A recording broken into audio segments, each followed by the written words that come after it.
E aí, pessoal, bem-vindos a mais uma análise visual profunda. Sabe, a gente costuma enxergar o livro de Gênesis apenas como uma daquelas histórias antigas de origens, né? A fundação literal do universo, o começo da humanidade e ponto.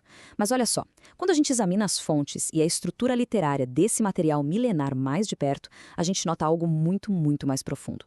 Este não é só um registro cronológico de eventos, é um texto que contém um plano de redenção coeso e, sinceramente, engenhosamente oculto nas entrelinhas.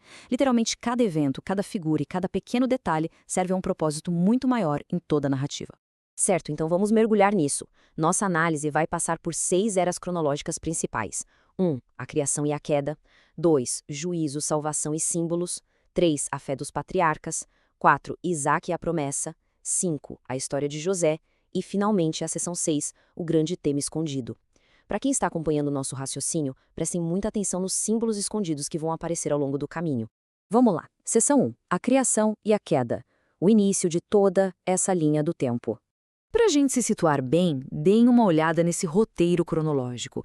Ele ilustra a escala gigantesca de tempo que a gente está lidando aqui. Começamos lá na criação, claro, seguida pelo dilúvio, que acontece uns 1650 anos depois de Adão. Aí vem a Torre de Babel, o chamado de Abraão, lá por volta de 2000 a.C., e, por fim, a chegada de José no Egito, perto de 1700 a.C.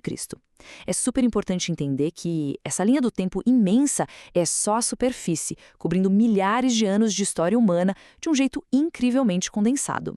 E se a gente observar bem de perto, a primeiríssima conexão oculta já surge logo ali, na fundação do universo. O texto apresenta a ideia do dia de descanso, o sábado, já no momento da criação. Colocando os textos lado a lado, a gente percebe como essa pausa no sétimo dia funciona como uma espécie de sinal relacional entre Deus e a humanidade desde o comecinho de tudo. Isso muito antes sequer de existir o povo de Israel ou aqueles mandamentos lá do livro de Êxodo.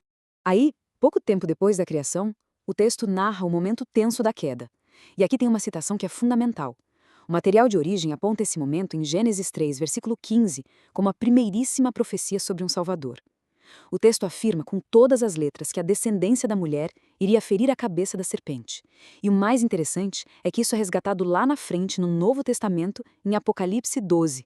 Ou seja, estabelecendo o conflito central de toda a narrativa bíblica logo ali nos primeiros capítulos. Seção 2. Juízo, salvação e símbolos. A humanidade primitiva e seus significados ocultos.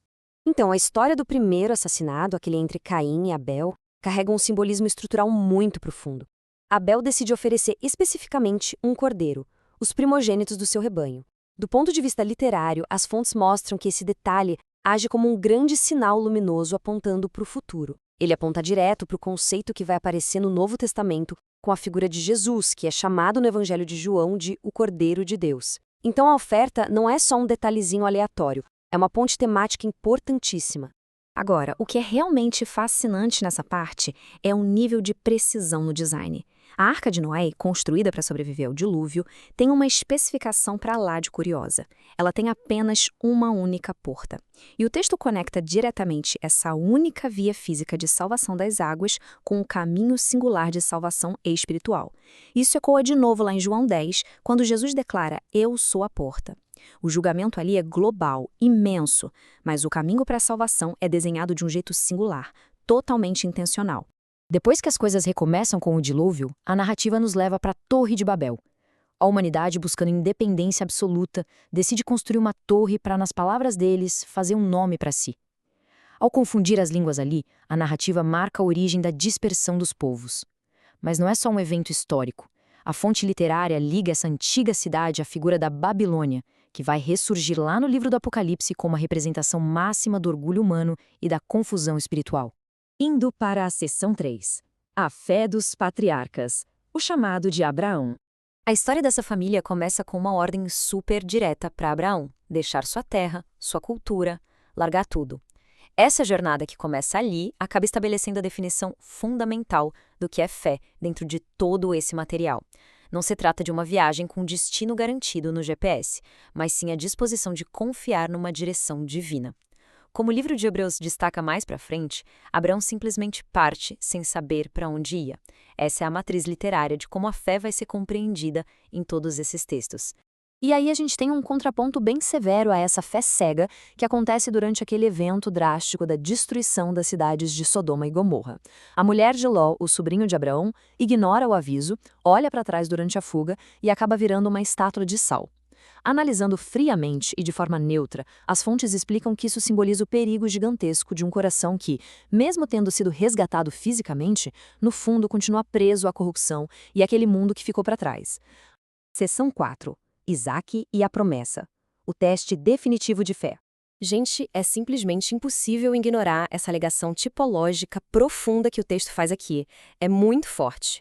No momento em que a fé de Abraão passa pelo seu teste mais extremo, a estrutura narrativa mostra o filho dele, Isaque, carregando a própria lenha montanha acima para o seu sacrifício. Visualmente e estruturalmente, isso espelha a figura futura carregando uma cruz de madeira. O clímax é incrível. Um carneiro é encontrado e toma o lugar de Isaque no altar. Isso ilustra com perfeição o conceito de sacrifício substitutivo que vai ser a âncora de toda a teologia posterior. E isso ilustra brilhantemente a continuidade temática. Com o filho de Isaque, Jacó, o texto traz aquele sonho super famoso da escada ligando a terra e os céus, com anjos subindo e descendo. Mais uma vez, o Novo Testamento pega uma imagem lá da era patriarcal e reivindica como um símbolo direto. A escada não era só um cenário de um sonho maluco. Ela é apresentada como uma profecia visual dessa conexão divina e ininterrupta entre o reino celestial e o nosso mundo terreno. Seção 5. A história de José. Sofrimento e exaltação. A história de José é enquadrada de um jeito tão deliberado que funciona como o grande ápice profético do livro de Gênesis. Os paralelos são desenhados a dedo. Pensa bem.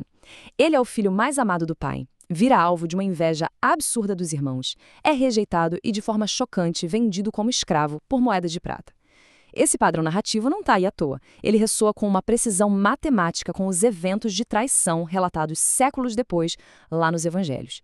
O princípio que a gente extrai do clímax dessa história toda é a afirmação de que o propósito divino tem o poder de pegar a malícia humana e a traição e transformar num bem maior e numa reconciliação final, depois de muito sofrimento, prisão e de ser exaltado como governador do Egito.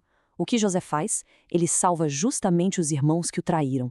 É uma ideia poderosíssima que vai ser repetida lá na Carta aos Romanos, a ideia de que todas as coisas operam juntas para o bem. E chegamos na seção 6, o grande tema escondido, a tapeçaria revelada. Então, o ponto crucial da nossa análise é sintetizar essas eras todas e notar o padrão. Essas histórias distintas não são só fábulas independentes ou contos soltos. O Cordeiro de Abel, a porta única da Arca de Noé, a figura misteriosa de Melquisedeque, Isaque no altar e toda a trajetória de José. Cada um desses elementos funciona como uma engrenagem literária conectada. Juntos, esses símbolos formam um plano mestre unificado de redenção, que foi arquitetado lá na fundação do texto. Fechando o ciclo de forma espetacular, o primeiríssimo livro da Bíblia se liga diretamente com a teologia do mesmíssimo último livro. O material de origem afirma que toda essa corrente de sacrifícios, portas únicas e filhos amados traídos e resgatados não foi um improviso, sabe? Um ajuste de rota no meio do caminho. Segundo as fontes, esse era o plano estabelecido desde a fundação do mundo. O final já estava todo desenhado lá no começo. E assim a gente conclui nosso mergulho de hoje, mas eu quero deixar uma provocação para a gente pensar. Descobrir todos esses fios simbólicos, meticulosamente ocultos, muda a forma como a gente enxerga a estrutura e a profundidade desse texto antigo? Saber que existe uma engenharia tão precisa por trás das palavras de Gênesis com certeza desafia aquela leitura casual de textos antigos, né? A descoberta de toda essa complexidade literária e teológica sugere que tem muitas outras camadas para a gente explorar. Fica aí o convite para continuarmos observando e escavando essas grandes narrativas humanas. Até a próxima!